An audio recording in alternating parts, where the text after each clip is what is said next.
Hello everyone, other recap today about the Gregorian Reforms, a topic that, as you know, I insist very much on and that I hope that will get ever more appreciation in the future. There are hundreds of videos about the Gregorian Reforms, so you cannot escape. I see that, of course, there are less views for this video, oddly enough, which doesn't make any sense because, if you like the Middle Ages, you cannot even begin to think to start learning anything about it without being quite well informed about the Gregorian Reforms, which is, say, a quite peculiarly rare case in the general population, I know, and that always works the same way. I mean, people are generally speaking interested in things that they already know, right? Because they have thought more about them, have more questions, but learning medieval history requires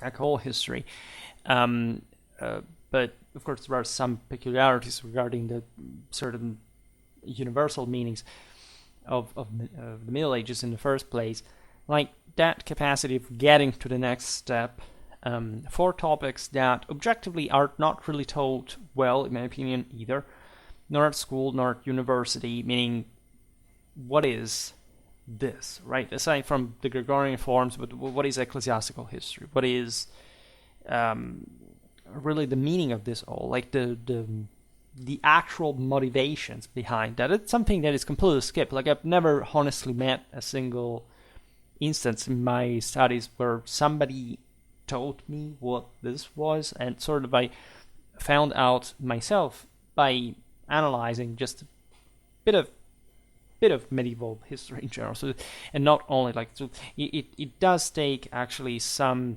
broader scoping in order to arrive to that point.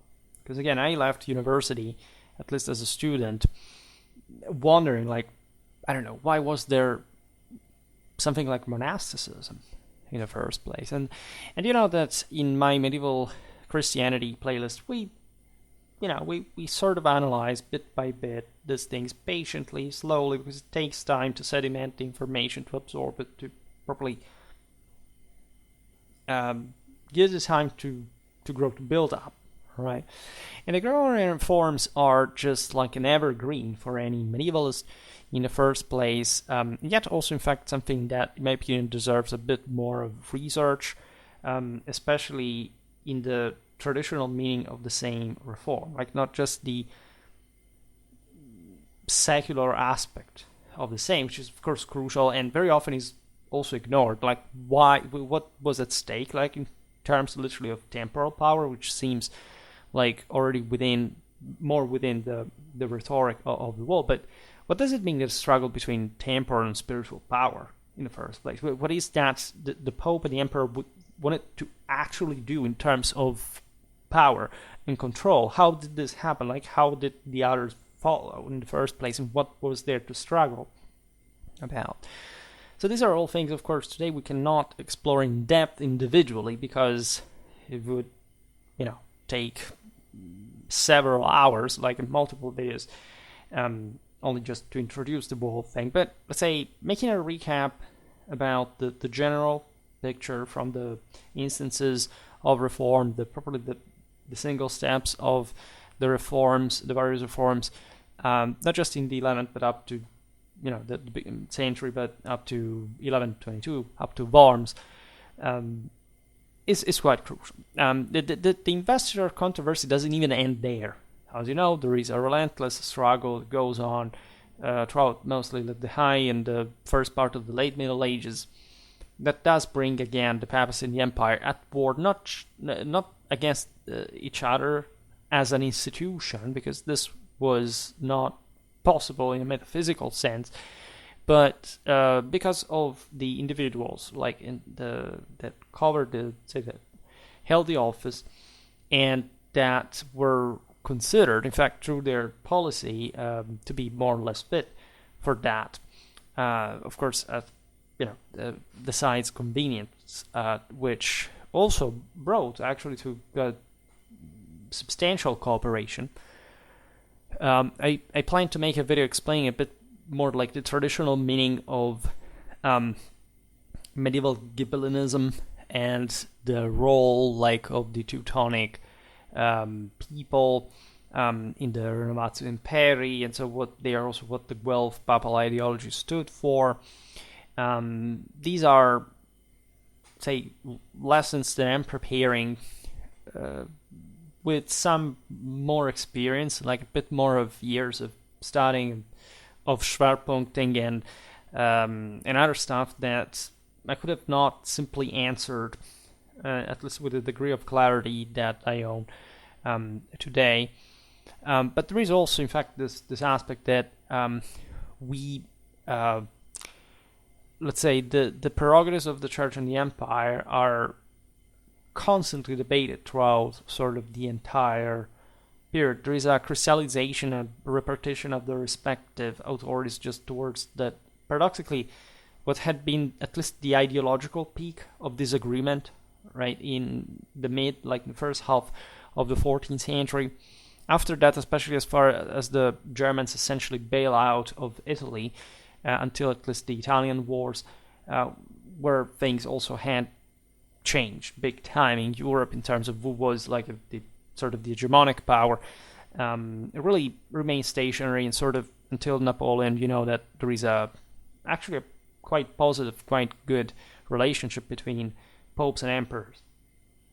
So that's another story that we often see in the videos about early modern crusades, rather than, in fact, the actual period of medieval crusades, which was probably the most vexed and also provocatory, because the crusades are a product of the Gregorian Reforms, and even about those, people often don't get what's really about that, like the anti-theistic, not even the atheistic, but probably the anti-theistic temper of our past generations is something like the Crusades were wrong because it was war, and so that was bad, and this kind of thing, but that and why? So the answer is because for the first time, the Pope began to say that you could kill people in the name of faith.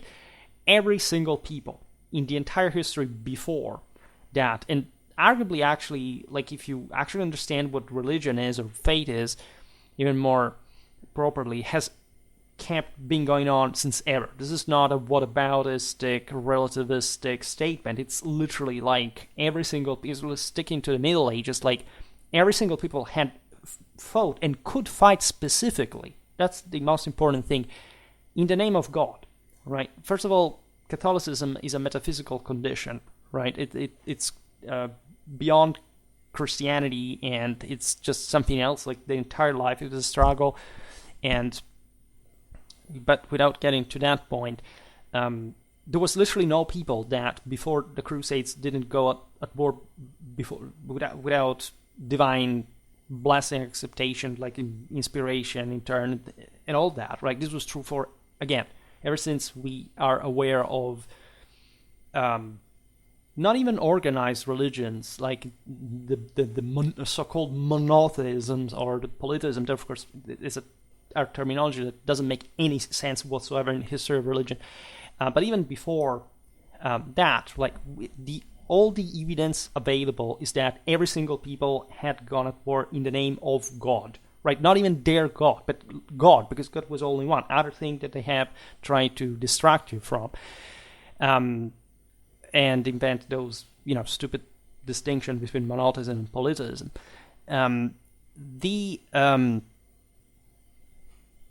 This is a product of the Crusade, in as much as the Pope is able to make moral leverage on the Christendom to actually send, like in virtue of the spiritual loading, essentially his own divisions, to actually succeed, even right in conquering Jerusalem, right? And then there is all a race from the side of the lay authorities that had not participated to the First Crusade in terms of emperors, or kings, etc., to actually bridge that gap.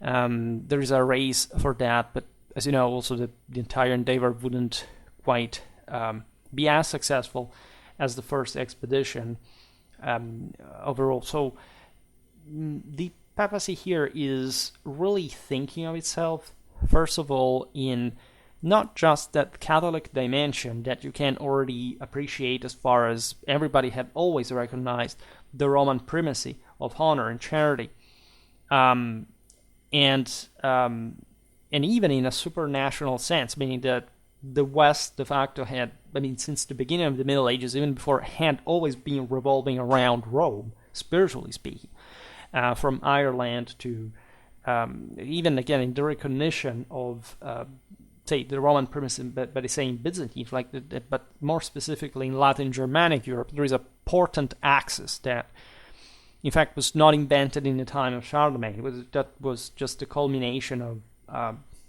situation that de facto internationally was already well established by the time of Gregory the Great, which is not this Gregory. Just some couple of days ago made a video about Gregory VII, the guy that gave the name to the reform. And that actually was not the single most important, arguably, right? At least it was the one that, as we've seen, accelerated probably the process of political struggle against the lay investitures of the clergy. But there were actually more powerful popes, like in absolute terms, of what they were able to carry out institutionally as far as the establishment of the proper papal monarchy, which is properly also in here the culmination of a Roman papal awareness that had matured from just quite a while, right? Since undoubtedly since Charlemagne's times, like the enactability of a universal monarchy that could control like the entire Christendom in a political sense, not just a spiritual one. Was there. Like the peak would be Innocent III at the end of the 12th, beginning of the 13th century. We talk about him, and we'll keep talking about him. In moments in which Christendom was itself at stake, right? We often give for granted in history how, difficult, like how easily everything could be lost from a moment to another. We see very often also in the Middle Ages something, boringly static, breadypic, in change and slow, but behind this there was an incredible fight, which is also mirrored by the enormous spirit of the reformers that were relentlessly fighting in all the environments. We made a video about Peter Damian, this genius of about literally a mystical hermit that could be a doctor of law, right, for secular politics, and was revered for this, and that also defies the myth of the sort of abstractly idealistic sort of mystical alienated temper. Like these were consistently some of the single most mentally strong and culturally elevated individuals, not just of the time for sure, but in the history of mankind. We still have to talk about Humbert of Silva Candida that we managed to read something from in the video about Gregory VII.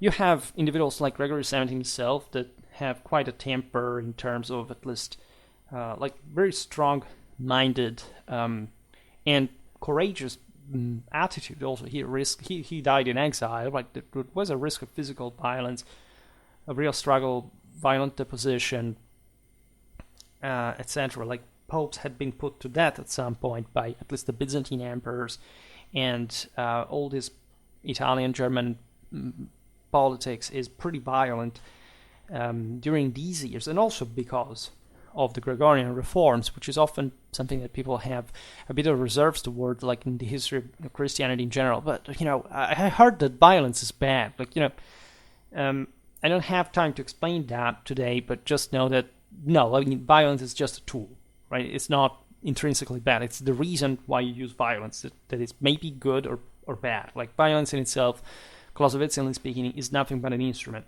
right? And you should be trained to realize that a bit more as such. So it's a huge tapestry of civilizational development. Europe is accelerating at so many levels at this point. You have like the Normans taking over the Anglo-Danish Britain, fundamentally the same Islamic Sicily and the sort of split Longobards, Byzantine, southern Italy. You have the Crusades, as we've seen.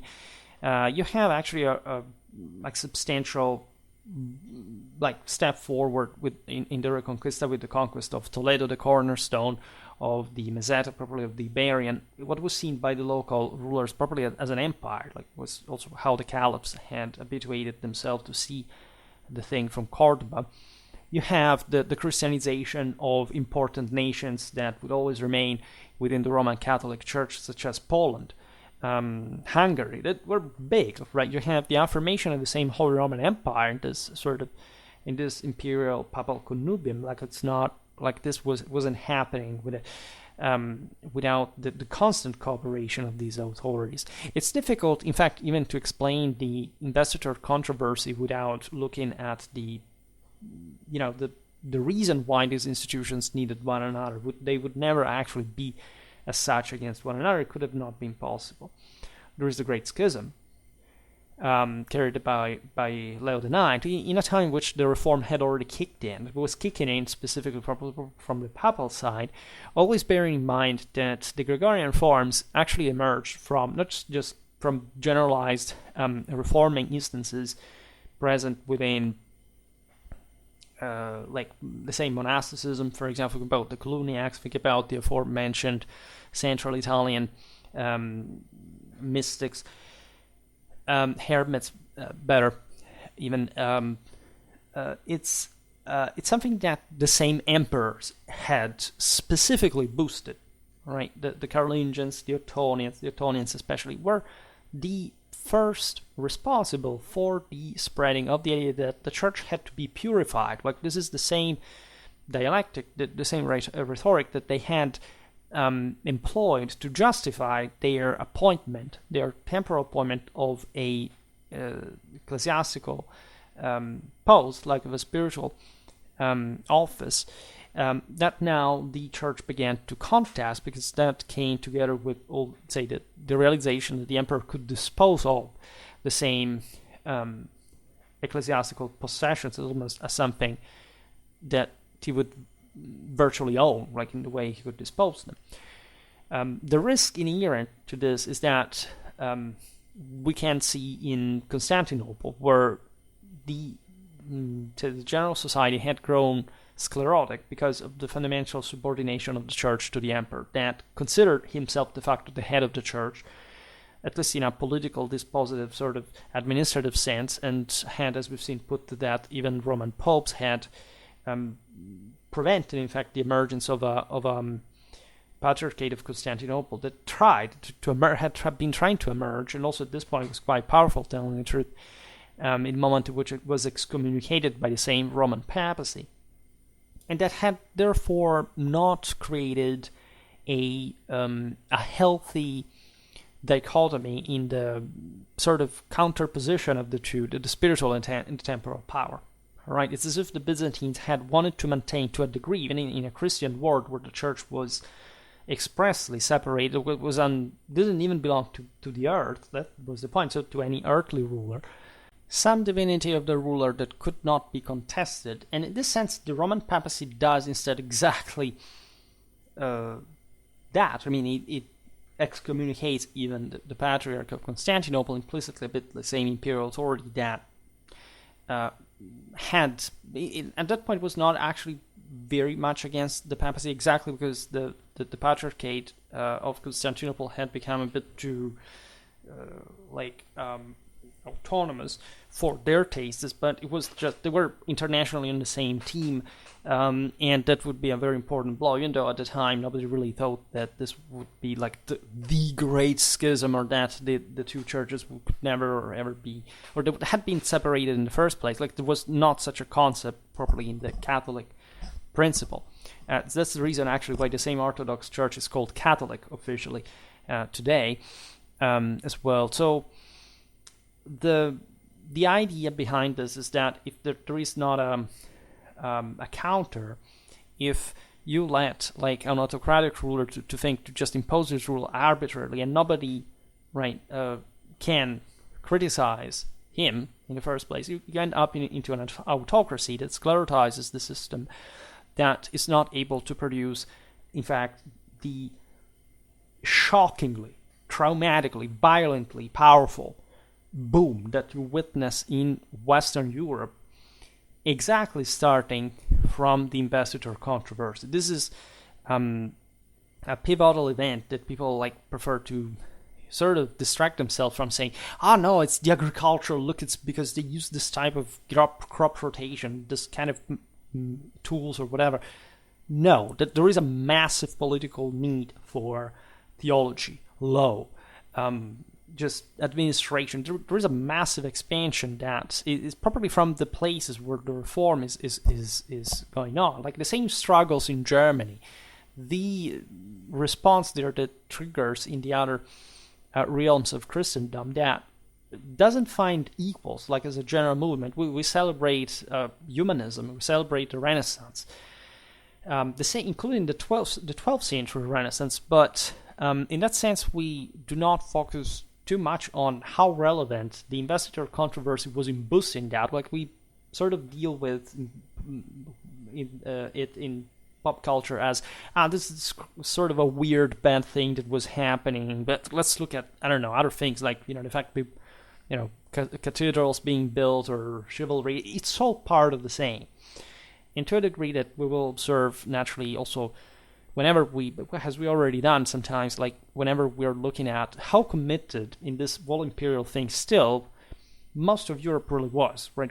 We give for granted that it was now something called like the Holy Roman Empire, and we treat it as if it was just a Victorian nation state with those boundaries, and I don't know, England or France not posing themselves the problem of the empire, right? Or not having had an imperial tradition within themselves. Still, the century before this, there were some Anglo-Saxon rulers that styled themselves as basileioi, not even imperatores, literally basileioi. There's all an imperial mystique in Spain, probably a very eloquent one that has to do probably with the subjection of all the religions that were there, for example. You must pass through the history of popes like Sylvester II, one, again, of the single most disturbingly learned men in history, that really founded at the death, literal death of the Ottonian dynasty, like in that sense that the church had some pretty robust legs to stand in the wake probably of the Roman Empire, and that's also yet an aspect you don't see. Like you see all this mimification of history for which, look, there were these other losers, that tried to be like the Roman Empire, including, I don't know, the Germans, because, there is a 20th century flag fixed on, the map of modern Germany, like overlapping with the 11th century. The idea of the Romanity of the empire in a metaphysical sense as the only mean of ecumenic redemption was alive in every single place, even beyond Christendom. I mean, think about the Seljuks founding the Sultanate of Rome, that is the Sultanate of Rome. We should be re-educated, resensitized properly to the sense of those people's beliefs, which has been surgically removed in an incredibly violent and sort of rape style, abortive way that is unbelievable, right? That's the only actual conspiracy theory worth considering in your own personal, moral, cultural sphere. Right, how much of this has been deliberately chosen for you to have been properly eliminated from your horizons on purpose for very specific reasons that should be obvious just by the premises that I've said here.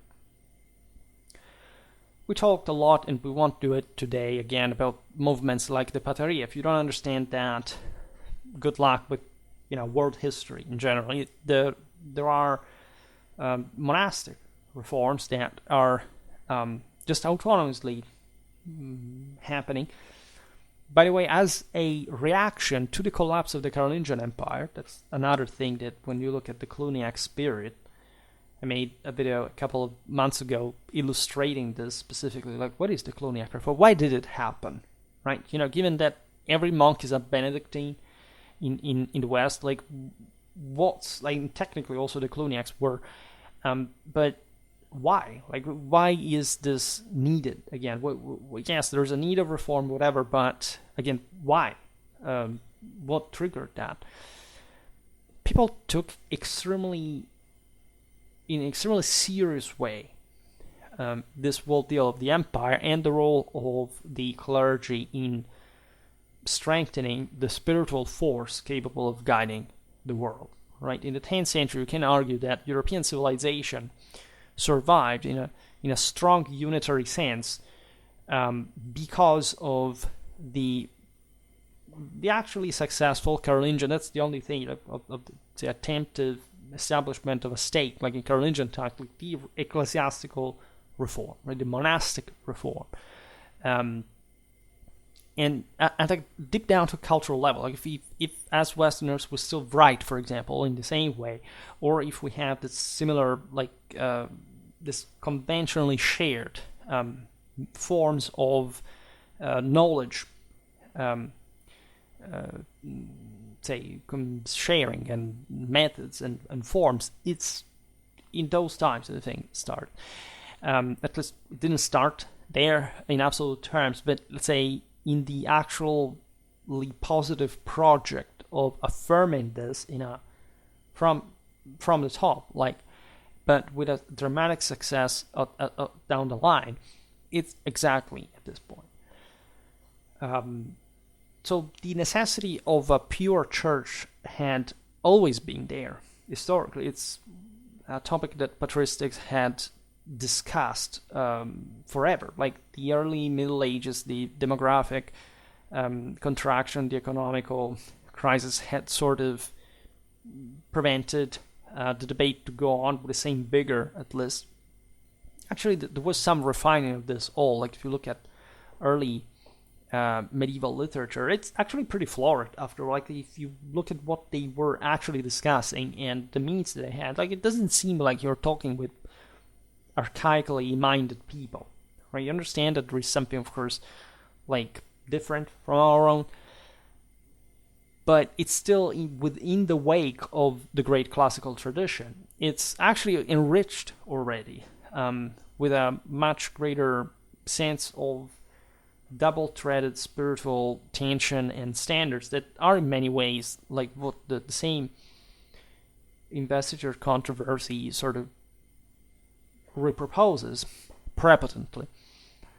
There was always this self-critical capacity of the church either. That's something I was always deeply struck with, that you can find a bit in all cultures, but say the way the Westerners were capable of reflecting on themselves, and also in the way they observed the external, has always struck me, right? About external, they weren't scared, they were impressed, actually, much by others. Like, we have mostly built that sort of emotionalistic vibe in the 19th century. If you read medieval sources, you realize that these people are incredibly confident in their own cultural foundation. They don't even pose themselves the problem. Instead, you've been told essentially the Middle Ages was a time of obscurantism and of fear, and I've never met this in a source. Like, anxiety, let's say, for one owns spiritual salvation, yes, but that's not, in fact, physical, material salvation, like how the world is run. That's something secondary, in fact, to that moral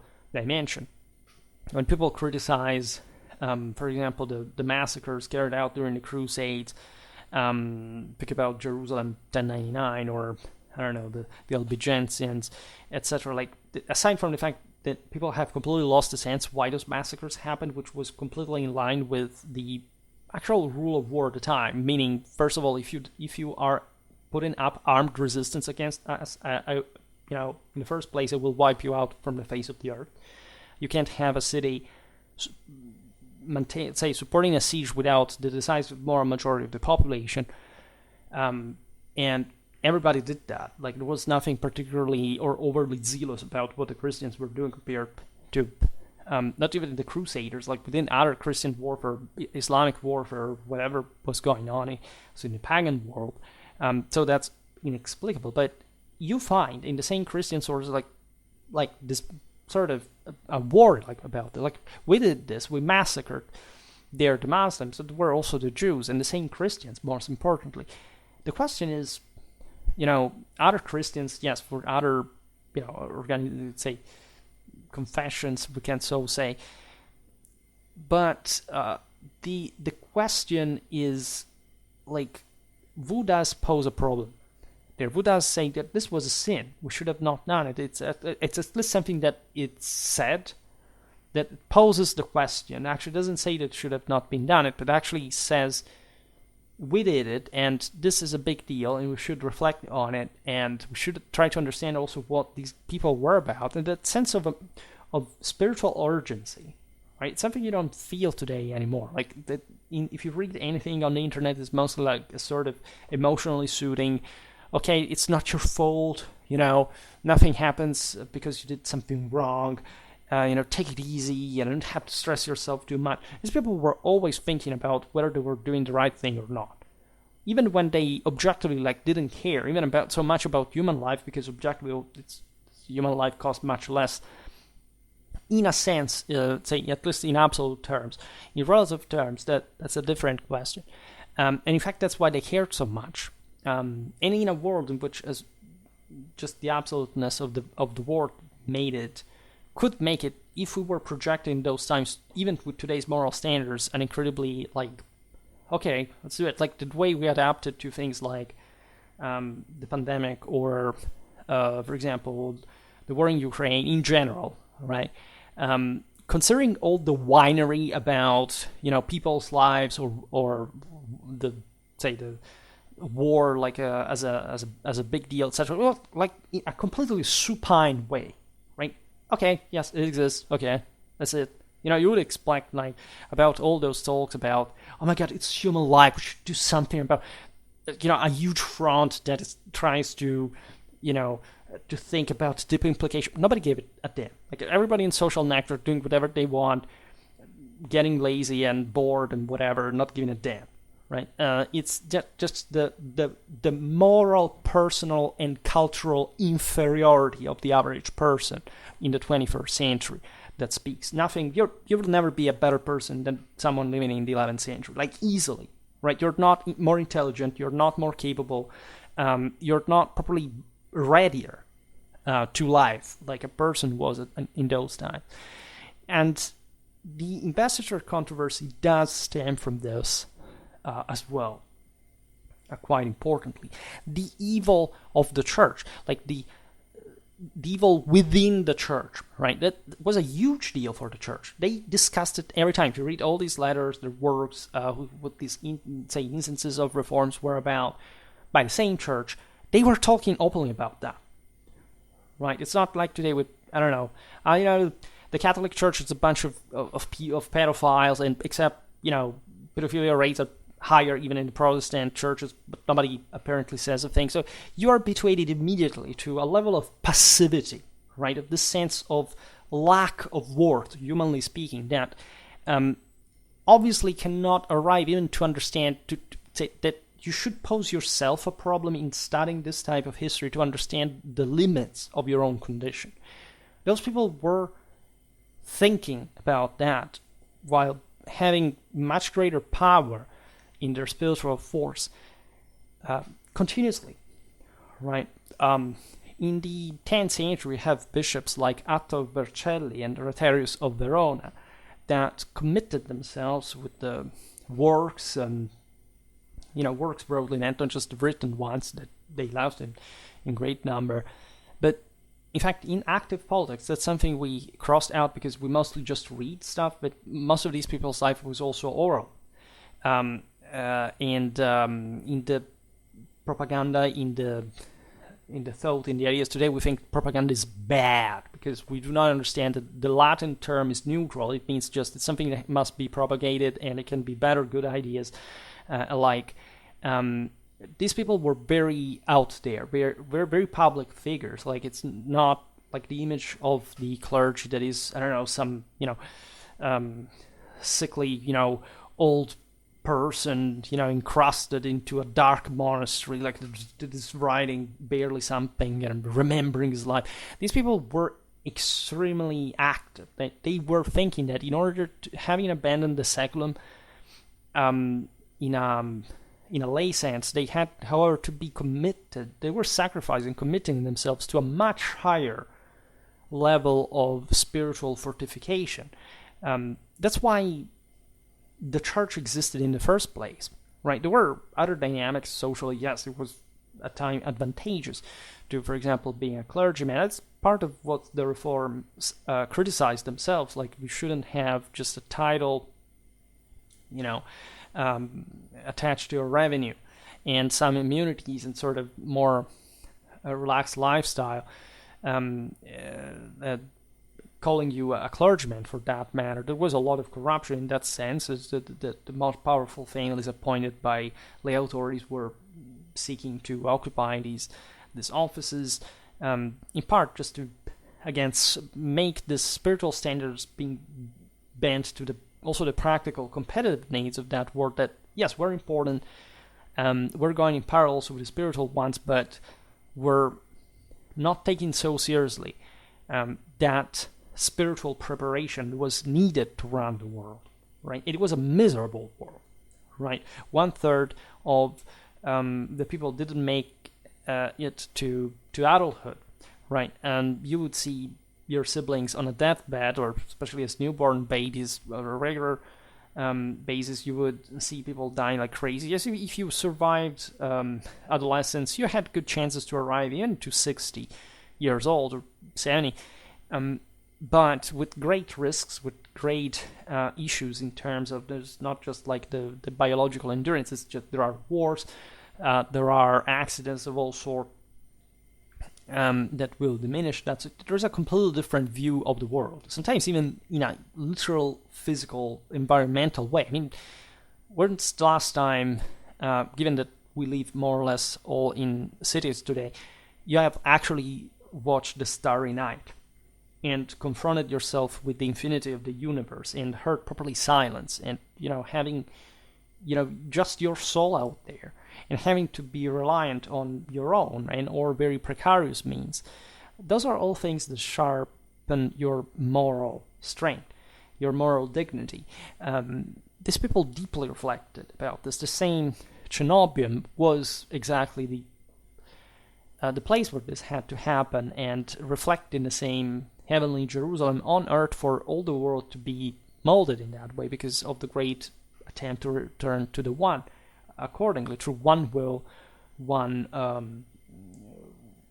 belief, one single belief. And so the point with the imperium is always the same. If you are successful, if you are virtuous, people will obey you in the first place. That's how you establish an ecumenic empire. If you're right, nobody can stop you, right? There is not such a thing like living in the diversity of thought, that's a negative thing. I mean, it's not a negative thing because, of course, we have habituated conventionally to a world in which we have to give a chance to everybody to at least express their own ideas. But this has nothing to do with the worthiness of those ideas, and we have started conflating to the point of non-return the two things, right? Having the right of saying something has nothing to do with your opinion having any trace of relevance whatsoever, right? And this is what we should teach children, like the hard way. You have young people, like young adults, so that you realize that they've been raised like animals, grazing somewhere with some chicken-brained parents, and if they had the both of them in the first place at home, and sort of completely unused to anyone like telling them what to do and simply obeying a rule or being reproached. Like, you understand they do not have the emotional armor for that. They're weak, they're scared, they don't have a direction. All what people were thinking at that time was that single direction, because they couldn't be anyone. So the idea is that if as an emperor you were not able to uphold those standards, it was your failure, right? Resistance to your rule was seen as, why don't you succeed if your ideas are right, right? Even if the enemy sucks, it's sort of a sum, for example, masses of weaker people individually, but still in absolute terms they manage to defeat you. Like, what's wrong with you? Why aren't you an Augustus? Why aren't you able to represent the golden age? And actually, like, the emperors took extremely seriously this stuff.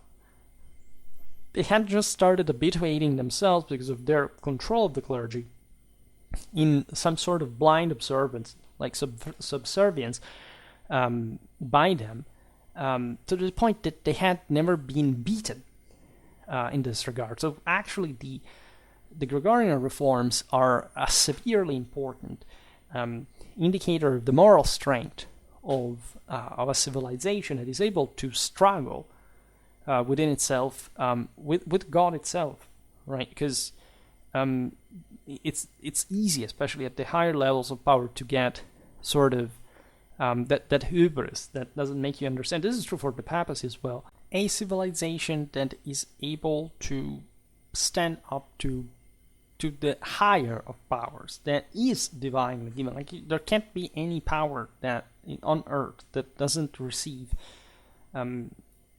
positive force, which means any force. The alternative is dying out, right? That's the actual evil, right? That is not obtained through the Holy Ghost. Equally, like, whoever counters that has part of that too. There is a part of right in every side, and this, like, of course, it's disproportionate. Somebody who wins, somebody who loses. This force is also not like part of an entirety, always maintaining the same level, meaning that, as we just said, like, it depends how much are people committed. And so there are sort of lots of implications about this. But in a world that fundamentally would fall to autocracy, if you look at the rest of China, India, the Middle East, there is never a place that has the same level of liberty that Europe has already at this point. Even though, again, you've been told the Middle Ages weren't, there wasn't liberty or whatever. This liberty is anti-civilizational, is anti-statal, is sort of an anarchy where the average idiot can live happily and freely. That never happened, right? The average idiot was always like a lesser person, like spitting blood and sweating tears. And the only time in history in which anybody did anything with was a civilization going on, right? The way, again, the Fourth Estate in the 19th century made specifically believe that they were worthy just to serve as fueling their animal instincts, just some specific anti-traditional goal, including in the age of fragmented political authority, like the lack of a universal one that is in fact being born, is born exactly at that point, is unfortunately producing this mental disturbance that is literally believing that just because you exist, you're worth everything. Like, people thinking that they have freedom and not liberty. Like, these are some of the most asinine, infantile, and sort of cringe, creepy, ideas you can hear any person expressing. These people instead were taking things extremely seriously, right? And not even the emperors were saying, like, I'm not like a loyal servant of the church in my own office in what I'm doing, right? Then how this was to be carried out was another matter, and that has to do with civilizational application and more. So, as you know, I have a quite hefty playlist, not just about the Papal States, but also about the Holy Roman Empire, so you can see how the reforms affected Germany, for example. Probably the Germanic Empire, the sense of what this authority had to be about and what you had to fight for, and for which, like, with which means and with which prerogatives. It's all something that goes on for a long time.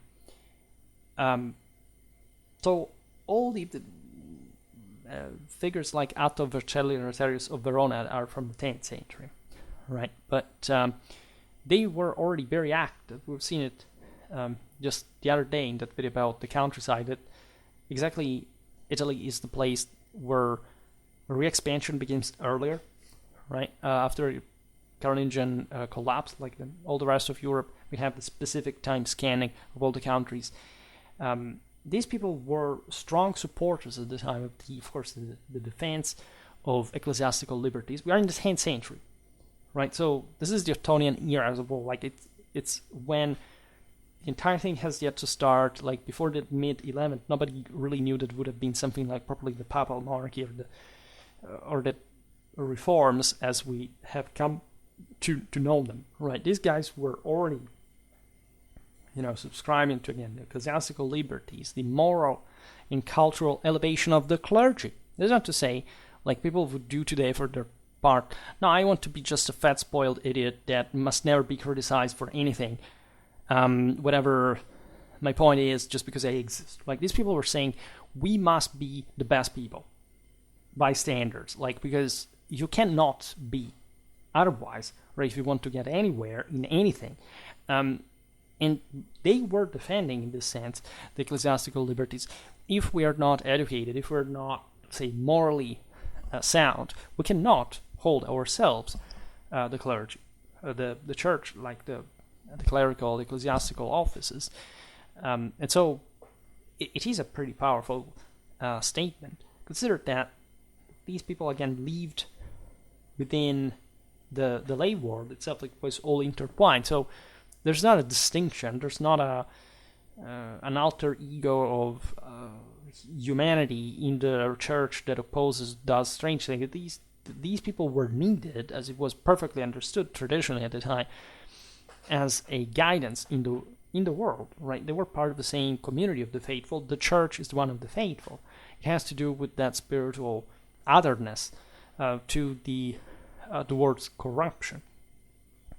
But with people operating in the world, and because works do work and are needed, are necessary, are required, subtle hint by anti-Protestant criticism, but for obvious theological reasons, by the way. We will make some content about that too, because we somehow habituated ourselves to, again, that's also a positive thing. Like, it's normal in the first place that Christendom is divided in this atrocious way. It's literally one of the single greatest tragedies in the history of mankind. And no, like, what came out later is quite explicitly an anti-Catholic, in the, again, also pre-Christian sense of Catholicism, anti-traditional belief that has to do with that loss of standard as well.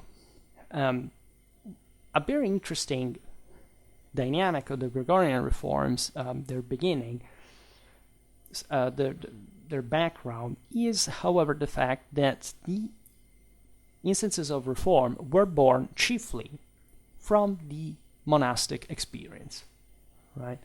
You could think that the church and they would, of course, see that the issue more directly when there were these appointments by the lay authority, and of course it was a comparticipation, a condiments. They knew pretty well how the system worked. Monks and bishops had never really gotten too much along, but there was something more radical, in fact, in the monastic experience that was nailing at some point, like the issue.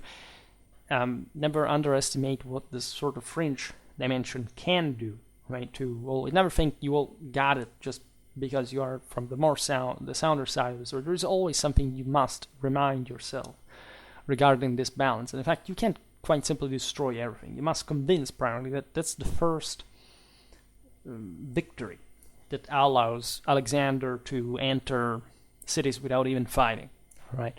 That's what the empire has to get to. There is a massive movement of reform that, as we know, starts at the beginning of the second millennium. It is too big just to introduce so simply, but again, we have made multiple videos about the Cluniac reforms. We were talking about it before. The Abbey of Cluny, founded in Burgundy at the beginning of the 10th century by William, the Duke of Aquitaine. Think even like what power exists. This is not just about the emperor. Like, there's a layman, like there are kings, dukes, etc., that have enormous power. The imperium is held, remember, by everyone. There can be a medium that can rise as the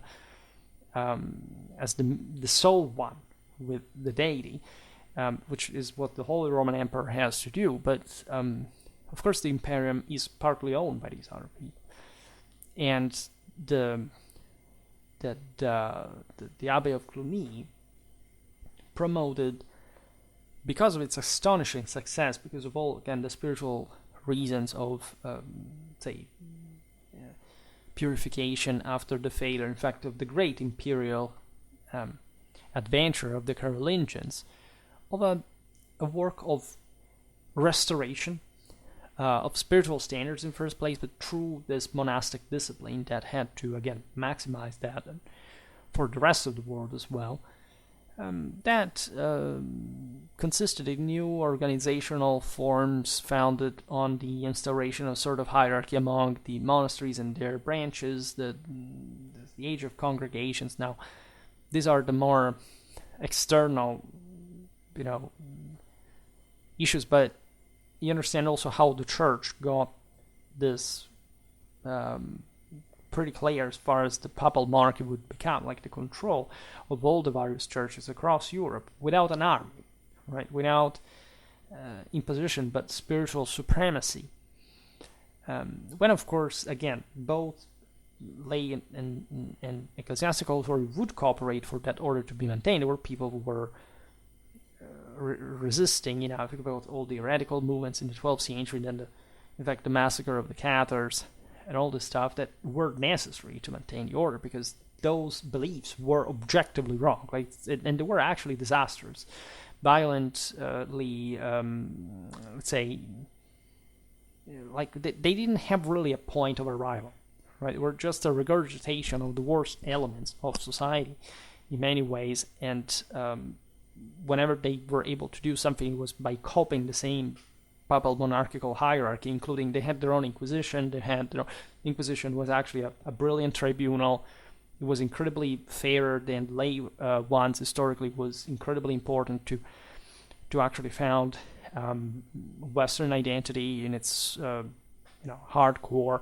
So we'll talk about that at some point as well. But again, this idea of the congregation, the fact that at the top of the mother monastery, like there would be the same abbot of Cluny, and then there would be a broader administration, all the other branches that responded to the center, was quite important for the development also of the same papal monarchy. This worked, by the way, together with the same popes. Right, the same popes, for example, subtracted the cenobia from the episcopal jurisdiction, and affirming in the meanwhile a direct link with the same Rome. This was enormous, right? The same bishops were again the ones that had very often benefited, as they'd been appointed by the lay authority, that had all the interest of having these specific guys there. So the papacy strikes back with this further, reinforcement of the sense that their spiritual experience is inherently superior. It can't be touched. There can't be, especially within Christendom, anyone that can prevent this form of Christian lifestyle when it is actually correct theologically to flourish, to develop. So going beyond and widely so, the properly monastic sphere of influence, the Cluniacs became active agents of reform of all the church, of which they would defend in turn, in fact, and with energy, the Libertas, as the Roman primacy claimed, like it boasted for itself. The Roman Church could not be, it was the church, it was the first of all the churches, and there was no power that could be superior to her if not God. Right? And God, in the Holy Ghost, was of course capable, was present and capable of maintaining that libertas. It's useless to point obviously at the massive ecumenic imperial holiness that the Church of Rome had managed to collect and properly strengthen and re-expand in here. But again, that's often forgotten. The fact that this power was ultimately the same imperium, the winged glory, the Nike, Victoria, right? This is what they were struggling about, against a power that should have held that exclusively and that was not ipso facto capable of doing so because the divine standard was too high, right? And if it had not been too high, you couldn't fake it. You couldn't say, well, okay, please, church, make me appear better, because it's not, again, they were making the war against the emperor as a figure. On the contrary, they were specifying, as we've seen in the other video about Gregory VII, that the emperor had to be the first person the church could rely on. And you couldn't lower the standards if you wanted to attain if you wanted to attain salvation in that, so if you wanted to save the world, like the entire point of the church and the empire was exclusively this one, right? Back in the day, before Christianity, it had been in one person. That's why the emperors were the heads of, let's say, Roman religion. This thing failed, so the emperor now had to prove to be up to the divine standard to come to one, and he wasn't able to because he didn't obtain it. In reality, like at that point, there was some sin that had to be surpassed, had to be transfigured, had to be resolved. Now, the the condemnation, let's say, of the ambassadors to the ecclesiastical offices by the laymen and the struggle against simony and the concubinate of the clergy were the true foundations of the reforming movement. We've seen it very well in the video about Gregory VII. That in this sense bears a bit the banner, rightfully, of that insistence, at least on the principles. But these were not new, right? The problem that people also often don't understand, like why shouldn't the priests marry? Right, the idea wasn't much that, of course, there's not like a full dedication to God to some extent. There were actually some areas of Europe where it was still pretty normal to have children in the first place, but the commitment had to be to a higher level, right?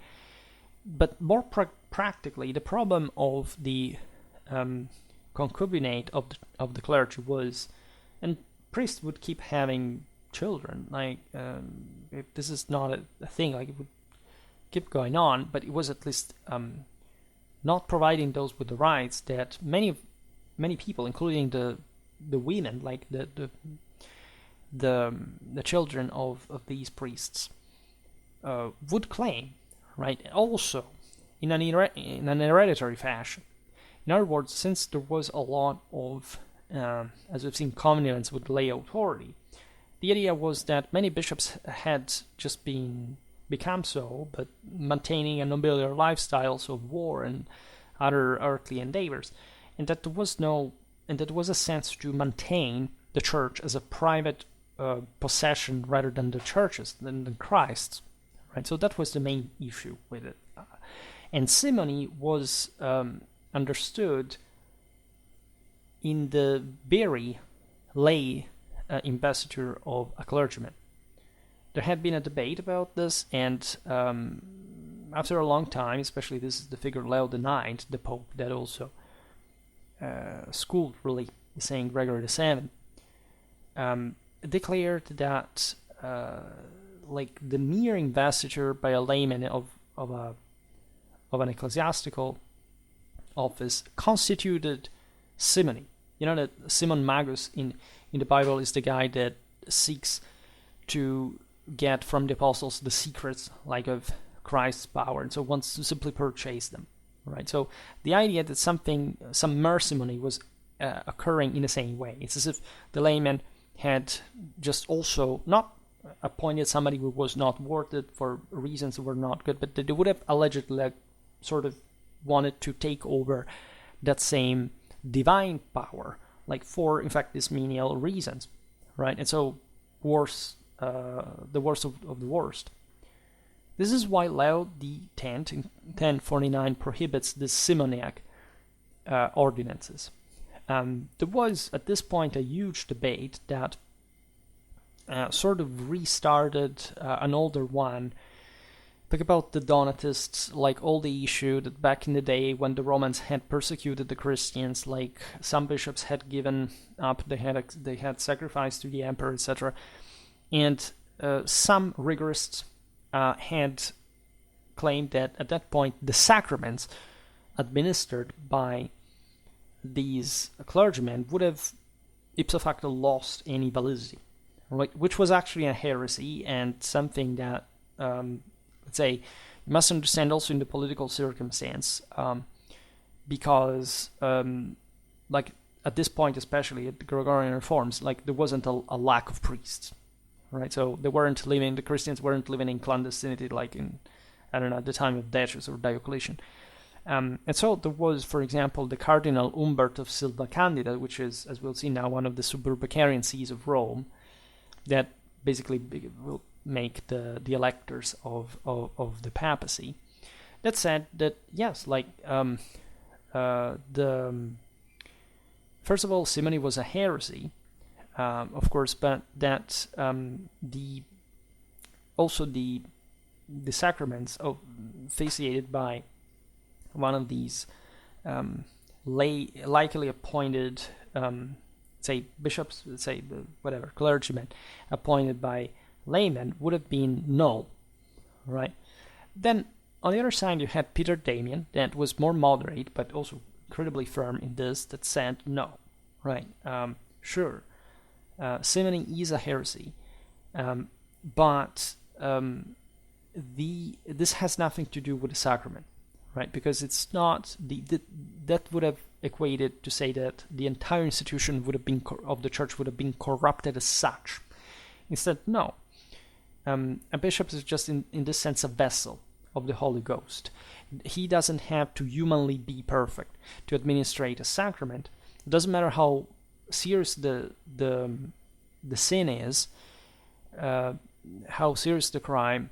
The bishop will always be able to administrate the sacraments, and the validity of the same, of course, is only true if rather the faithful is truly and spiritually predisposed, and that's the only discriminant that matters, right? This was a very, very important cornerstone, and would remain, of course, of the Catholic Church since the time of patristics, that now were re-emerging with the greater force. Like Umbert of Silva Candida was very, very harsh because of this very strong imperial interference in the ecclesiastical. Let's remember what must be elections from within the local church, right? So there is really an issue objectively. We will study also that side of the story, how it happened, how it started, like how it was strongly affirmed within Ottonian Italy, especially because of the story of the bishop's counts, like the way of governing there, like all the necessity of controlling Rome herself in a political and strategical sense. It's not a few, right? That's why it's all intertwined with the Pateria, the control of Milan,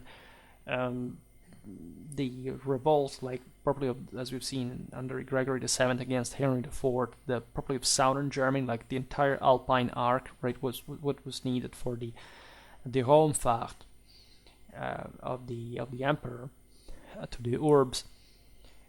It's a huge deal, practically, right? Even aside from the moral implications, the theological, metaphysical implications, this is all what the world is revolving around.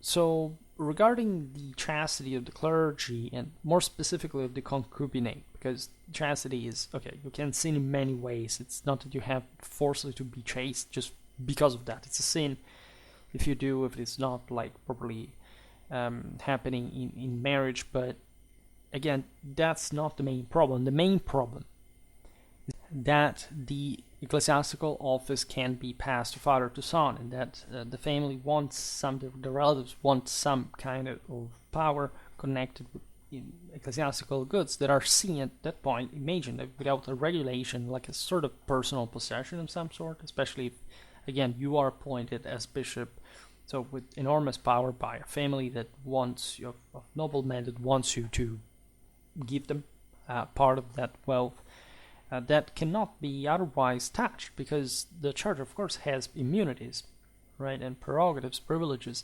already, and that's what makes its patrimony so attractive, right? So the concubinate of the clergy is repeatedly condemned by various councils, including the one of Rome in 1049, said before, in which also the superiority of virginity over marriage for the clergy, of course, was affirmed, right? The superiority, you see, this is not to say, like, again, there were other areas of Europe in which very good Catholic priests were absolutely fine because it was the local tradition to marry, right? So that would change over time. It would be a gradual thing, but the initial sense is that you must be fully committed to a degree that does not allow, like, can't bind you in that strong way, like marriage is supposed also to metaphysically do, but for another purpose, like for a procreational one. Naturally, this can be debatable, and it must be understood in this context, in what was going on in the church at that time. So, conciliary dispositions, papal letters, etc., reinforced the connection between the celibacy of the clergy and the libertas ecclesiae, stressing in these very documents that which was again the deal, mostly that the ecclesiastical patrimony had to be subtracted from the reivindications of the concubines and the children of the priests. The rigoristic tendencies towards simony and concubinate combined, right? They became properly the banner of the reforms. You have in all this, aside from what the church does, like lots of different ideas among the people that participated to these debates, by the way. As we were saying before, there was a lot of popular involvement that was even difficult to control. Let's remember that the church did all this de facto without any force, physically speaking. I mean, they had allies that were quite powerful, and there's no doubt that this is what makes it happen in a practical sense. But again, they had to convince them, right? They had to give them something that was about the stimulating, again, the standards of the competitors at the same time. That's why this was so clamorously important for the boosting of Western civilization further. All right, you have Lombardy, Tuscany at this point being very active in this, because they were historically, like at this point, from Longobards times, the most advanced sort of civil, urbanized and literate and rich areas in Italy. We have described the Patarian movement in Milan specifically, that it was becoming essentially the largest city in Europe together with Paris, and that had been so important, like also in the relations with Rome, the empire, like the strategic location. I made a video about medieval Milan some time ago that sort of talks about this as well, aside from the videos about the Pataria proper, right? At some point there were some difficulties, like even in spotting the right supporters, because the Patarians weren't like moved necessarily by particularly spiritual reasons. Like in many ways it was a struggle for power, but they were the leverage that allowed, in fact, the papacy endly to win in Italy. The investiture controversy and making the emperor coming to terms, because that meant essentially that he couldn't simply get the Roman the imperial crown, that directly anymore, because you couldn't appoint the Pope who would allow to do so, and he had to recognize, of course, the prerogatives of the investiture, of the papal investiture also. Elsewhere, even though they agreed with some sort of, like in Germany, some investitures could be like more directly like vied by, say, temporal power, but we described this in other videos, and for each of these thoughts, remember that I have made some video already.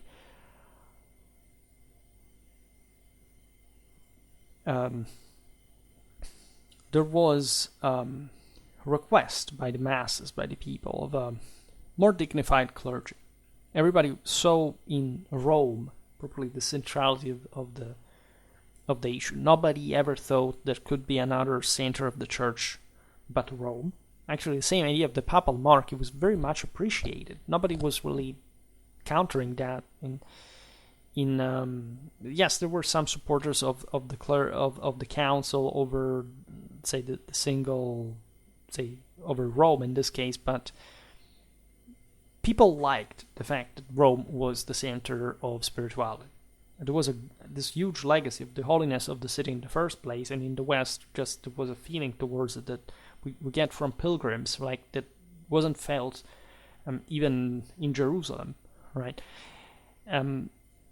So that's the importance that the city has, also considering all the cultural, even the intellectual standards that had remained there. Like Rome had essentially kept on civilizing Western Europe throughout the entire early Middle Ages in terms of this sort of, not just the evangelization, but the direction of acculturation, like the massive Roman legacy was still pretty alive, telling the truth.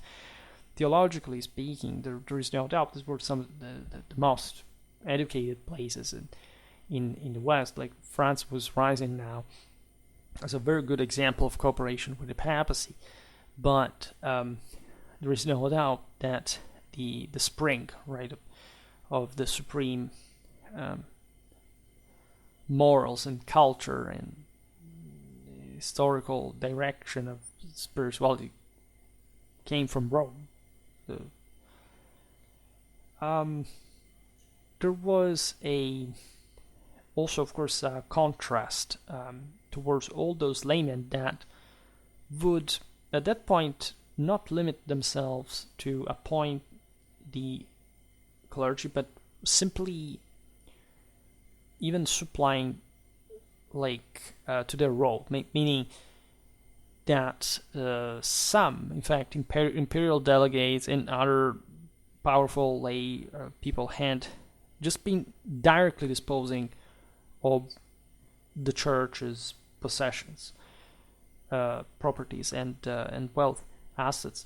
So this was pretty serious because they had simply bypassed any notion that church even existed de facto in its historical organization. So this was incredibly dangerous overall, and definitely represents a level of moral decay that needed to be fixed. And this came from the people as a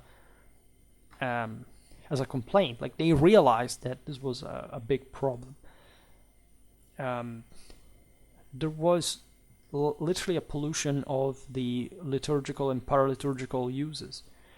In also the public judgment relative to the simoniac and concubinary clergymen, everything seemed to have bent to the sort of, oh, okay, well, it's always been like this, let's keep it going, because who cares, like, about having a strong church in the first place. So these are the sort of foundational themes of the reforms. Remember, reforms plural, because essentially they were just a gradual set of measures that were enacted by different popes. And there is a lot of debate regarding this chronology, but we can't sort of pinpoint some crucial moments. Again, I will have to make a huge video about this, only because it's much more complicated than it seems. Like, there was initially the sense, of Leo IX starting the reform, as we've seen before with the Council of Rome.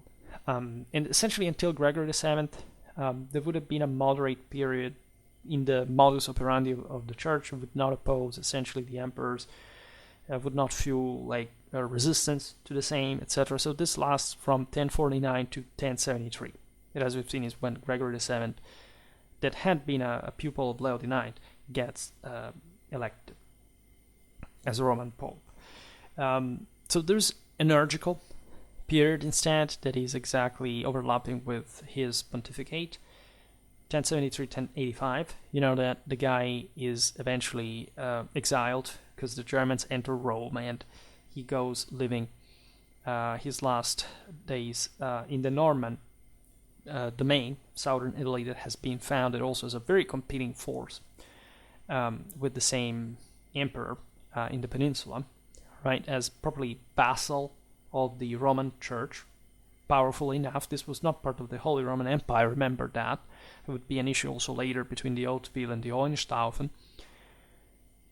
Then there is another period that is sort of smoother, which the thing continues but with different tones and sort of trends, because still the emperors have huge problems and they can't quite manage to actually control Italy, especially after they have lost the issue of Milan, and sort of it's not really just decisive per se, but the German monarchy has a lot of problems internally that are triggered by the same reform, the excommunication, so the rebellion of the German princes against the sovereign. We have this so-called reconciling phase of some sort between 1088 and 1099.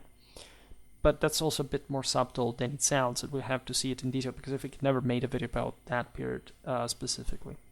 Other scholars instead insist on the initially monastic phase, so even predating a bit the entirety, because when do you literally start tracing it? It was part of a much broader dynamic within Western Christendom, and specifically highlighting the Cluniac monks and the papacy as protagonists and allies, by the way, in the clash against the church controlled by the empire and committed to support the religious movements, and like also the popular ones, as we've seen, and those initiatives in favor of monastic exemption as well, that as we've seen in the Cluniac case. In fact, that's objectively, yes, a very important key to that, because France, as we were saying, was also becoming like truly the heart of something big, all right, of something really sort of particularly advanced, like the structure, the robustness of these congregations, there was unmatched, right? Not even in Italy there was such like a homogeneous net of monasteries, of centers of learning, like that would culminate eventually in the theological capital of Europe, university-wise, that is Paris, of course, so Sorbonne.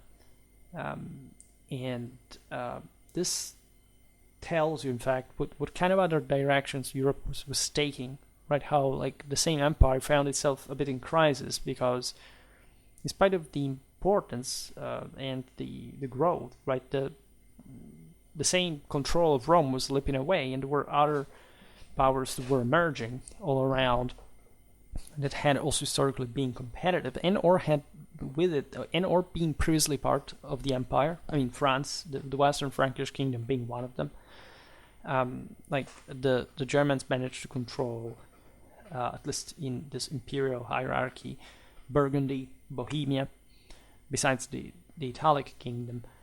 So they just fundamentally stop. I mean, that's a big deal, right? But they maintain that. They're not going beyond. Technically also, like Anglo-Danish England had been conquered through a crusade.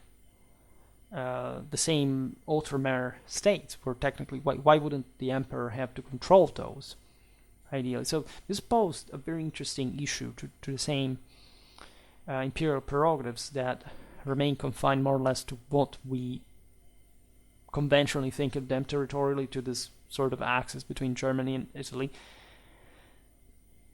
But which is also quite telling, by the way, about the continuous connection with the two most important parts of the empire, after all. So this again, we will see better in another video, especially dedicated to the temporal side, this to the imperial side proper, because we've seen it here and there. Made a video about the propaganda against the Gregorians, fueled by Henry IV especially. And so what were those clergymen loyal to the empire, at least in conventional term, like loyal to the can't even define properly front at this point. It's not like there are the Ghibellines at this point in the world, so it's something a bit more constructed later on, also more contingential basis, but you know what I mean.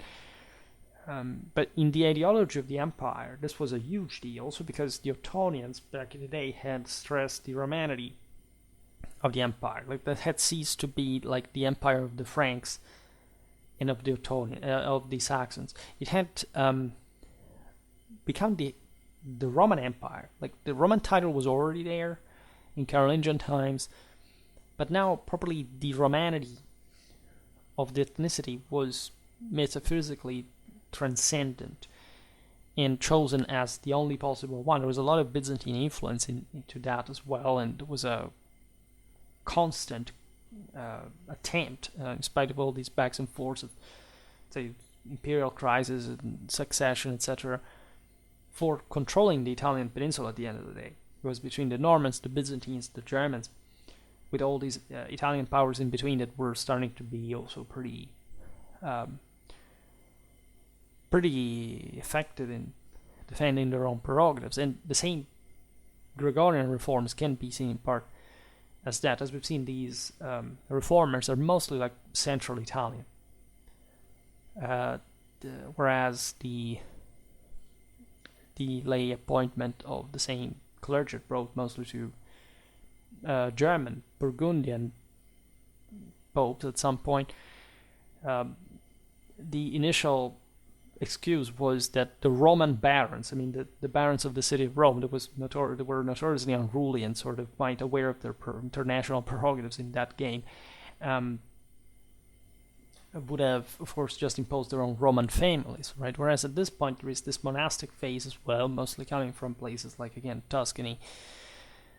Think about Hildebrand of Soana, etc., like that really had an importance as far as also their geographical origin, by the way. So in the last section, so we have this monastic phase that would be followed by a phase to the return of episcopalism. So popes that had been, like all these had been bishops at some before, like, but that had a more secular career, a secular clerical career, that is, as properly in the diocesan administration. There was also a very developed thing. This occurred when the reformed monasteries that, as we've seen, had received a lot of autonomy from the episcopal authority, risked in their power to unhinge the same ecclesiastical districts.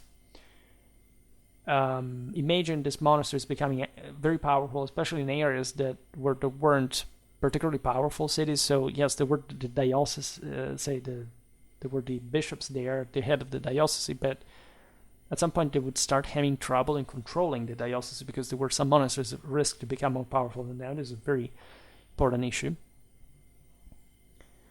So this happens, this inversion of route regarding such monastic feeling starts under Urban II, like the Pope of the First Crusade, who strengthened, in fact, the powers not just of the bishops but also of the parish priests, essentially bringing back the religious organization within the traditional districtual provinces, right?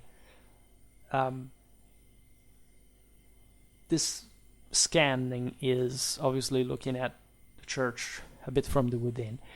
There is another chronology that is more interested in instead in the ideological questions, like the broader disputes, debates, and also the political development in the contrast between the papacy and the empire, and that highlights certain specific moments of the break, right?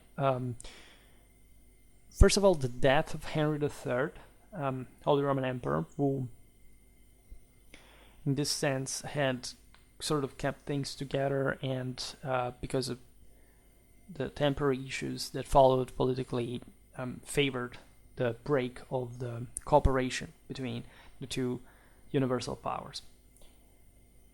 Henry III had been himself sensitive to the reforming instances, without renouncing, of course, the imperial prerogatives, but there was some to it that he had been listening to, and we will talk about him at some point. So the other point in this line would be the Lateran Council of 1059, in which it was very, very importantly established that the Pope would be elected by the cardinal bishops, that is to say, those the title holders of the dioceses that bordered the Roman one, so the so-called suburbicarian dioceses, because they were just, say, under Rome. In a historical sense, we will talk about these two because they were really powerful centers, and the proximity of the Roman Curia had facilitated the emergence of these, not just of Rome over the other churches, but these churches, in the function of papal election. Other turning point, the rise to the papal throne with the name of Alexander II of the Bishop of Lucca, Anselmus from Baggio, a member, a quite prominent one, by the way, of the aforementioned Patriarch. We are in 1061. Then you have the election of Emperor Henry IV in 1065, which together goes during his reign. It was with the beginning probably of the clash for the investiture, the struggle. And ideologically speaking, the most radical manifestation of the conflict is triggered by the appearance of the Dictatus Papae, roughly 1075. This text we have explained in the former video about Gregory VII, listing actually a series of brief propositions. You can read it in a couple of minutes. It's just like the index of a treaty, right, with which the Pope placed the papacy, in fact, at the top of every other power within the church and in the world. I'm actually a fan of this sort of more political, ideological scan, because I do believe, after all, that yes, of course, there has been a sort of a mythology of how this thing really went. I mean, we've seen in that video how Gregory VII's ideas were not really new, innovative, original. It's just he's bigger that, and probably the violent beginning of the struggle, asking properly to prevent those bishops being invested by the laymen being opposed by, even with arms if necessary, to prevent their their work being carried out. And the Dictatus Papae, however, stands out really as the, however it was thrown around, we just found that among the documents produced by Gregory, as a perfect ideological theory for what the papacy was doing at the time, right? It's even exaggerated. It's based on previous laws, like canonically, and more, of course. But it sort of summarizes well the true, the true necessity of that absolute standard that had to manifest itself within the world, and therefore affecting the entirety of the same, which properly, like they say factually, like if something doesn't agree with the papacy, it's wrong and it must be stopped, right? And it's as tranchant, as radical, but as clear in the theory of it, at least not the strict theory from which they had assumed this, but in the necessity of this role, right? For what the church represents. Again, it's not the guy in office, and that's how also what prevents, of course, the thing turning into something, nonsensical. But of course, the respect of an institution, right? Stressing the respect of an institution that must be able to act in full autonomy as the earthly matters are concerned, because these are connected to another spiritual dimension that is to mold the world accordingly. So if you go against it, you're opposing the truth itself. So this proclaimed, together with the Dictatus, essentially the exclusive papal power in deposing, transferring, and properly recommunicating, reconcile the bishops. The fact that the papal sentences were unappealable, so that literally whatever the Pope said, as the Pope, not as the guy in office, was true. It could not be corrected, not by another Pope. So the right to serve of the imperial insignia, that's another important statement, because it was manifesting evidently some tendency in, say, not just symbolizing like the ultimate spiritual power, that as the Holy Ghost was literally one of the eagle de facto, but also like being able to confer these insignia to the emperor, because it was the same Holy Ghost, like the medium of the Holy Ghost, the only one on earth possible that could confer these insignia of power to those who had to bear them. Remember that the papacy never claimed, like, we can't kill people, for example, because you needed a lay advocate in order to do that, because these were in a different conditions from the one of the clergy that was taking its own responsibility. They couldn't marry, they had to stick to this, higher spiritual model, because without that, as we've seen, without those standards, it could have not told the emperors what they could do either. So there had to be someone we had to fight in this fallen world, right? This is a very clear theological essence, is expressed also by some supporters of the empire later on. We will talk about it hopefully at some point, the idea of a level of, in fact, political organization that predated, like it literally stemmed from God without the human corruption of the original sin. The concept of civitas, this is, for example, what Dante would theorize, importantly enough, the peak of Ghibellinism. And this was deeply felt evidently by this action too, right? It is important because it was thought that everything would be corrupted at a certain level. I mean, the same admission of the church having her issues and sin, like, tells it all. Like, the church was very, very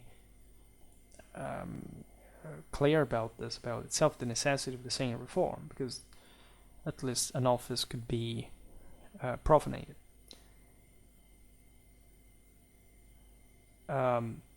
Equally, the Pope could depose emperors to absolve the subjects from the filthy to the unlawful. This therefore denied to anyone the faculty of judging the Pope. So this again gets to the core of the institutional relevance of the figure. You couldn't put the Pope under trial because by doing so you would have had to be superior to what the Church itself embodied. And this couldn't be done at any level. Naturally, the Pope would be at some point declared Antichrist, like the imperial, like the people in office, not the Church, not the Pope as such. And so this stemmed from the aforementioned necessity of purification of the Church. It was stated also in the Dictatus that the Roman Church had never been wrong, it would have never been in the future. Which also makes you understand how the necessity of holding the world was an ever-changing one. It was a matter of constant redirectioning. And the Church was aware of that. This could not sclerotize. Right? It was simply stating this. It was, if you think about it, it's crazy, right? But it's, in fact, beyond what is supposed to be human understanding. The revindication of the universality and the superiority of the papal power and the contemporary condemnation of the lay investitures was reinforced by Gregory VII in 1075 by the Dictatus Papa. This is what really triggered, again, the clash between the papas in the empire that went on, as you know, in a very painful way, between depositions, excommunications, schisms. There were anti-popes, there were wars, both in Italy and in Germany. It was really a very tough time. Very famous is the episode of Canossa, right? The castle of the Countess Matilda, who was a fervent supporter of Gregory VII. She had initially had more pro-imperial approach. We never made really a video about her. We talked about the Canossas here and there, but it's quite a chapter in medieval history. And in the same castle of Canossa, it was quite meaningful for imperial politics and strategy because it was essentially located one of the passages of the Apennine between Lombardy and Tuscany. So if you wanted to get to central Italy as a German emperor, you had to pass through the Canossas lands. These were the Marquises of Tuscany. They had literally territories that encompassed the entire region, plus stretching up to the Alpine foothills in the north across the Po valleys. They controlled the most important, let's say, river crossings, right? Guastalla, this, really, really, like, ever more, by the way, fortified areas. Just the other day we were talking about encapsulation and all the issues coming with the gradual affirmation of local seigneuries and whatever. In Italy, it's mostly the communes, like families like the Canossas are, to decline in historical perspective. But they still hold it. And the excommunicated Emperor Henry IV, for this reason, is obliged to go there for imploring the absolution from the Pope, which conferred it to him only after, like, there is all a story, then things went a bit differently, we think, but traditionally after 3 days of waiting in the vest of penitence in the snow of the Apennine with just like a humble light clothing, things were again a bit less dramatic, but it was really like quite a humiliation. We still have to make a video about that, and it didn't really serve too much because war broke out later yet again. Gregory VII is exiled from Rome, and so it's quite sort of complicated. He would die in Salerno in 1085, and at that point really, there was nothing about this new violent turn of events that seemed would have been repeated. As we've seen, there was a sort of more reconciling period after a couple of years when the waters had sort of calmed a bit.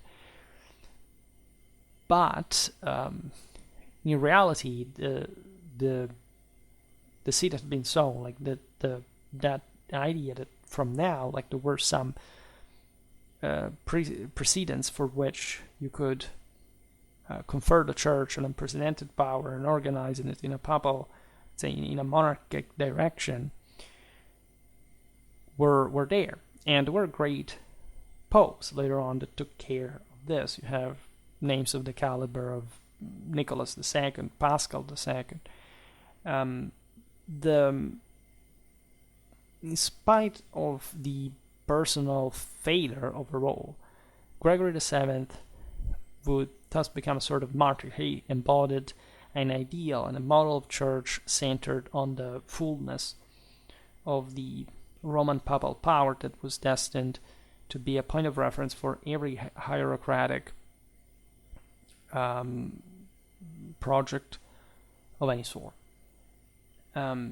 You have, as we were saying before, quite important implications Europe-wide, even England, Normandy, and Spain, that had not participated directly at any point to the investiture controversy, were to be organized now in the relation between sacerdotium and imperium, in the measure in which the episcopal hierarchy and the synods had been resized in their autonomy, and there was this claim of a general surveillance of the princely government from the side of the Roman Pope.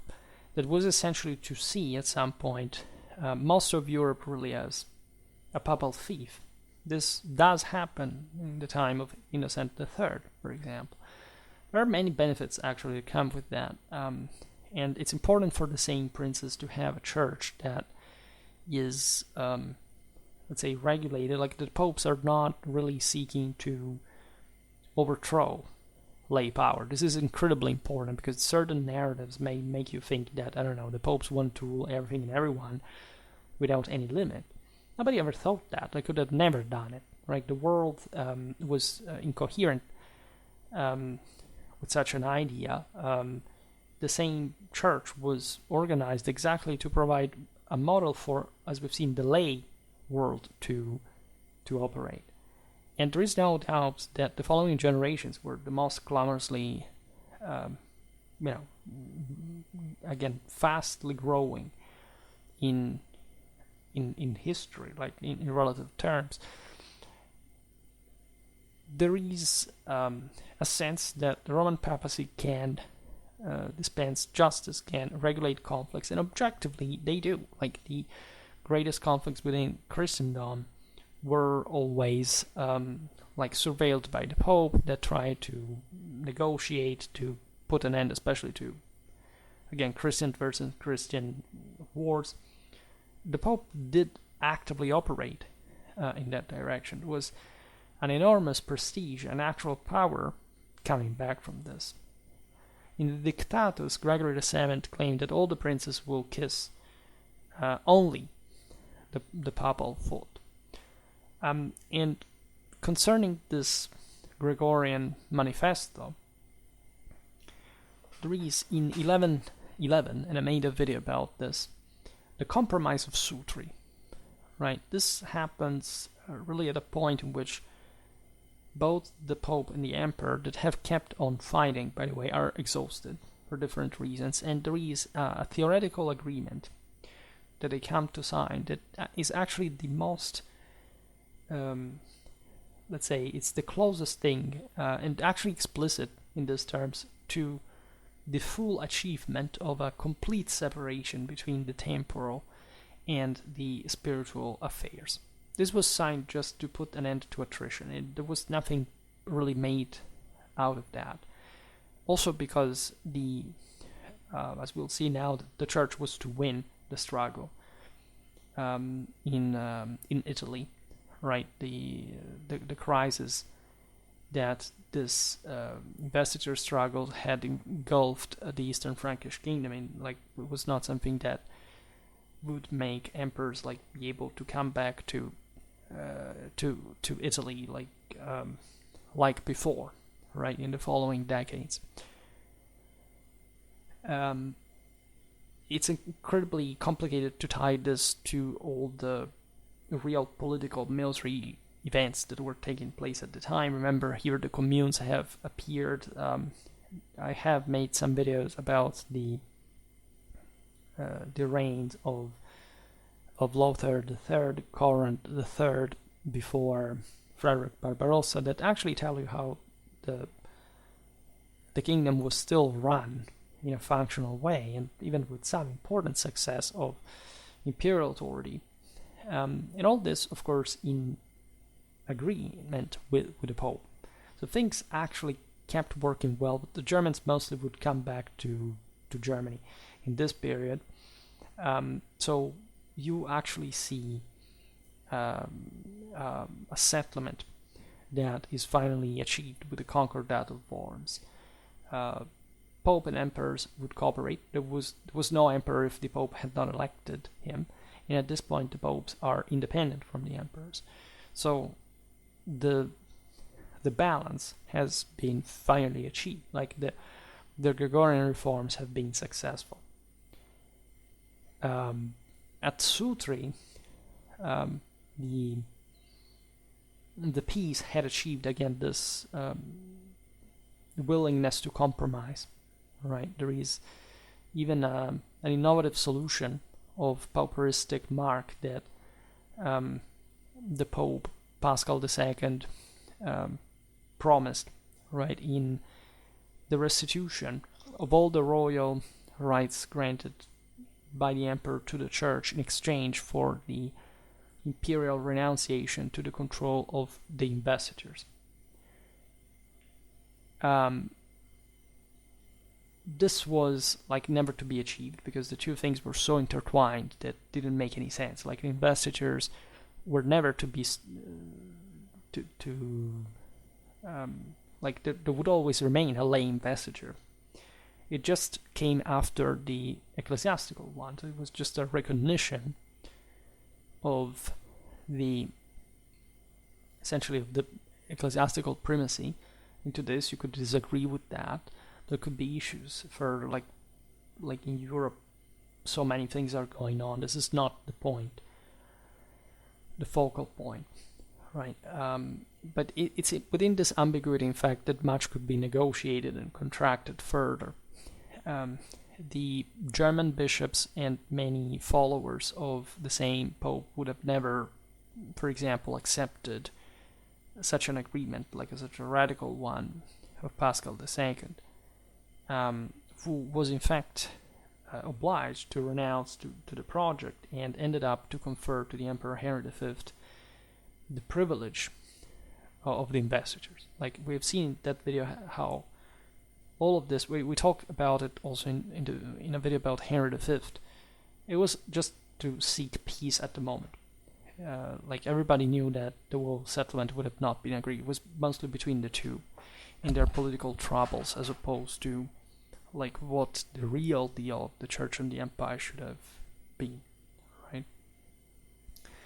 So after further contrasts, you reach the Concordat of Worms. In 1122, we're still in the time of Henry V. The Pope is instead Calixtus II. And the Emperor basically would renounce to the investitures, but in Germany he could have essentially presided over the elections of the local church, and with the scepter he could invest the bishop elected of the temporal goods before that he could be consecrated. That was how much was due, like because of a sort of primacy for the Eastern Frankish election. In Italy and in Burgundy, instead, the investiture would have had to be carried out within 6 months of the consecration, they were essentially sharing this prerogatives on a geographical level. And it was enough for the Pope, because as long as the emperors didn't claim that also ease in the accessibility of Italy, like things were done, right? The Pope would keep growing, would keep building up, and by the way, in an incredibly effective way in a 12th century that would witness, in fact, the Roman Church saving Europe from the heresies without any progressed mean. Let's stress this at this point, to actually control the entire European Church in support of the monarchy. You don't have any of that. You have episodes like Thomas Becket. You have intense struggles at that level, but never to disconfess one another. And the monarchy essentially backs the church, the national church, and vice versa, because they understand that as elite they are better off with this international connection and support than just giving way to the quite worrying issues that were happening, like first of all wars among one another, but also the radical movements, the general tendency of, say, the empowerment of the local vassals, to a degree that could still disgregate the entire system. So this is yet the other enormous chapter of the 12th century that must be understood, that we'll see better in some other video, that without the church, like, we wouldn't have had properly further victories over the Saracens. We wouldn't have had a successful Reconquista, at least in the ways we have witnessed. We wouldn't have, like, even a unity of the same Western Christendom, right? And much more, which is very often underrated. Like, the Pope established this, and then people were okay with what was going on without, like, okay, this is a stable reality, nothing threatens disorder, and it keeps on standing by itself. No, this is what just a person with an incredibly superficial idea of the value of civilization thinks. And it's very common today, because people seem to prefer self-sabotaging the system than rejoicing of having one. And it was a bit the same at the time. And from these tensions, actually, some of the greatest civilizational victories can emerge over those people. And this is exactly what happens in Europe in one of the single most successful moments in history for like the actual majority that supported the clergy. This was evident even when the struggle against the heresies really happened. They were very strong, but overall you had even, I don't know, the Waldensians actually saying, well, we're okay with massacring the the Albigensians, and we tend even to really sort of pretend that there wasn't such an order. And there are people who look at the Middle Ages just like at, I don't know, a moment again in which the average imbecile was a free person that lived with such higher, superiority of himself in every. No, right? That's not what happens. We're not in the age of heroes, right? The world has changed a lot from those times, and from millennia before, actually. If this was ever to exist, as if people in general had ever been like that, which wasn't the case. Most had fallen, others would had remained some certain level of grace, and let's say there was always that hierarchy at all times after the fall anyway. But especially they think as if the Middle Ages was a place in which, after all, power was not that much. Peasants lived out there as if without even knowing that there was a king. Really? That's not the history of Europe. It's not a vague sense of, again, civilization stands on its feet alone, and random people make what the system was at the time. No, right? It was a heavily hierarchical system at all the levels, right? And what it's not even the institutional form. People had great liberty in many ways compared to at least the Dark Legion that we have made of the Middle Ages. But in fact, things worked because there was this order, right? And the papacy contributed dramatically to this, also informing the saintly authority. Without this, right, without this order, you could have not really had but chaos and this is what I'm worried, honestly, that I think new generations are completely lacking, that between them and the top there is something called civilization. The things do not go by themselves. They're not provided to you for free.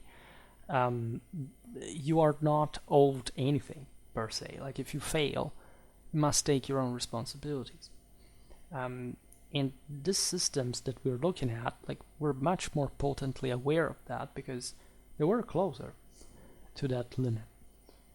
Let's say they had a much deeper connection with the consequences of their own actions than the average person sort of has today.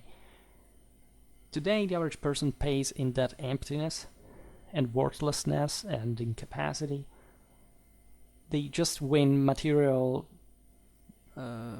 privilege, like survival granted by other people, but it's like in the quality of the existence, it's an incredibly different story. Not because, again, there were average random people like anarchically living in the woods because they were so pure and brave. Like those, if anything was similar to that, at least in lifestyle, was in the most underdeveloped, depressed, and sort of unstable and violent areas of Europe, right? And there was hardly any proportional power, like compared to, in fact, to the places where all this was kept together. Also for the fringe to be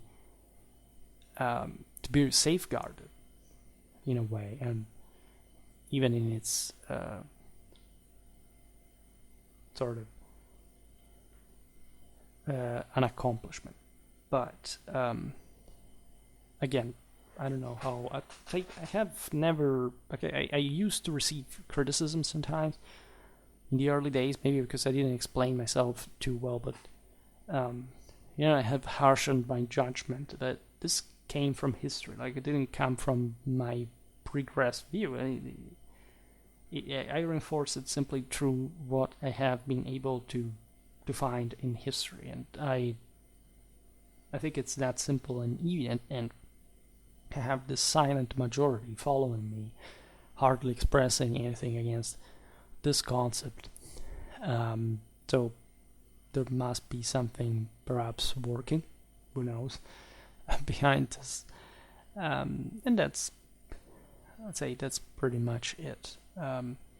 Again, mind ecclesiastical history. Don't give ecclesiastical history for granted, because it's known, and I say it by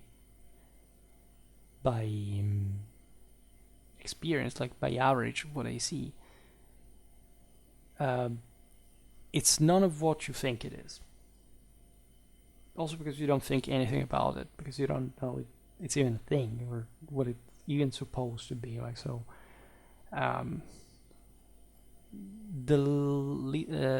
the least you understand this, and the most your disorientation will be.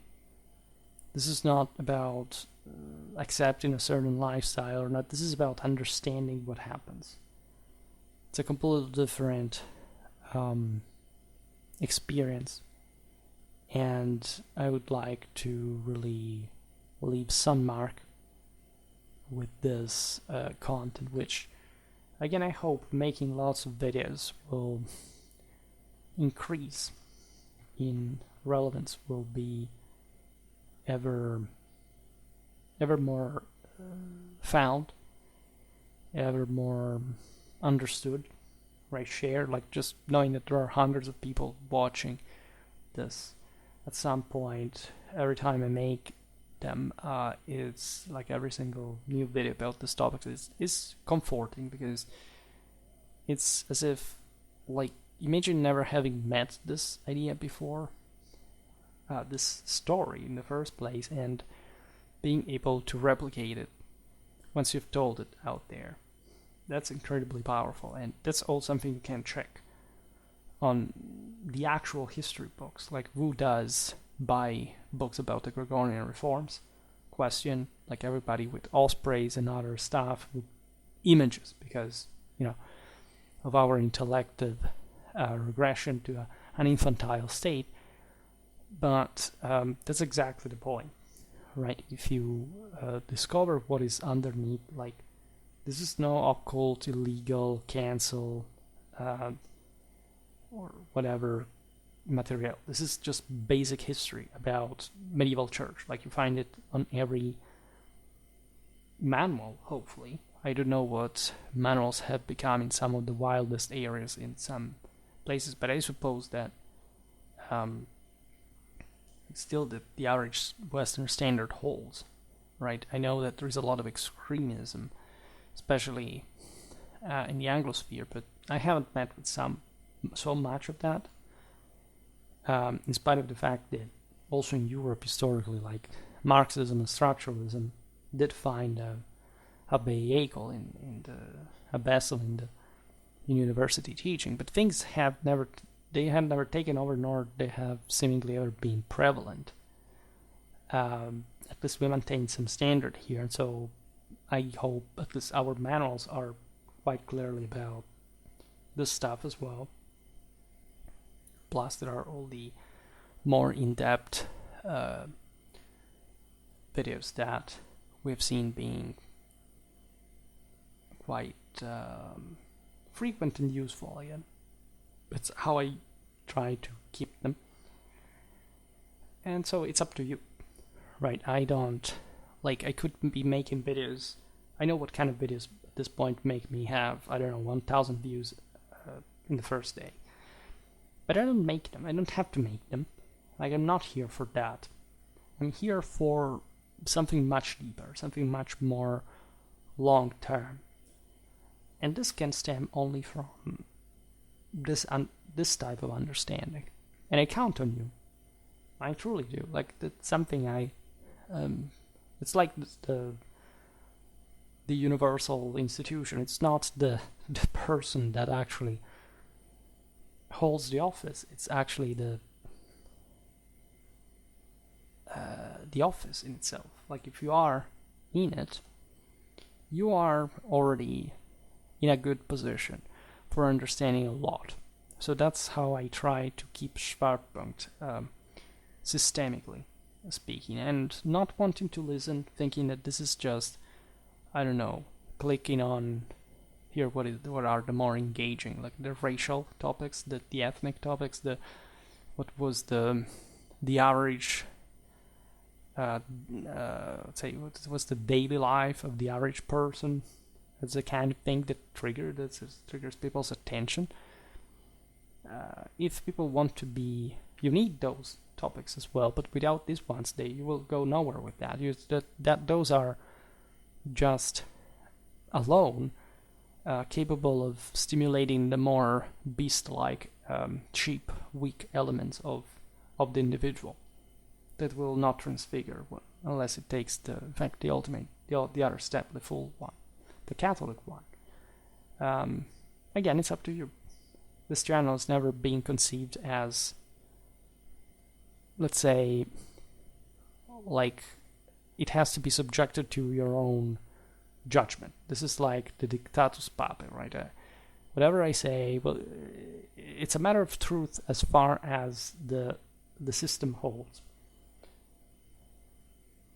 I know it's a Sibylline definition, but if you manage to get it, I think we are on the same page. It is less obvious than you think, but that's what I like about my own content after all. Well, for today I stop it here. I just hope that you enjoyed this video. If you did, please share it. Otherwise, leave a like or subscribe to my channel if you're interested in my upcoming content. As always, I thank you heartily for listening to me. I wish you a nice time and see you next time. Bye.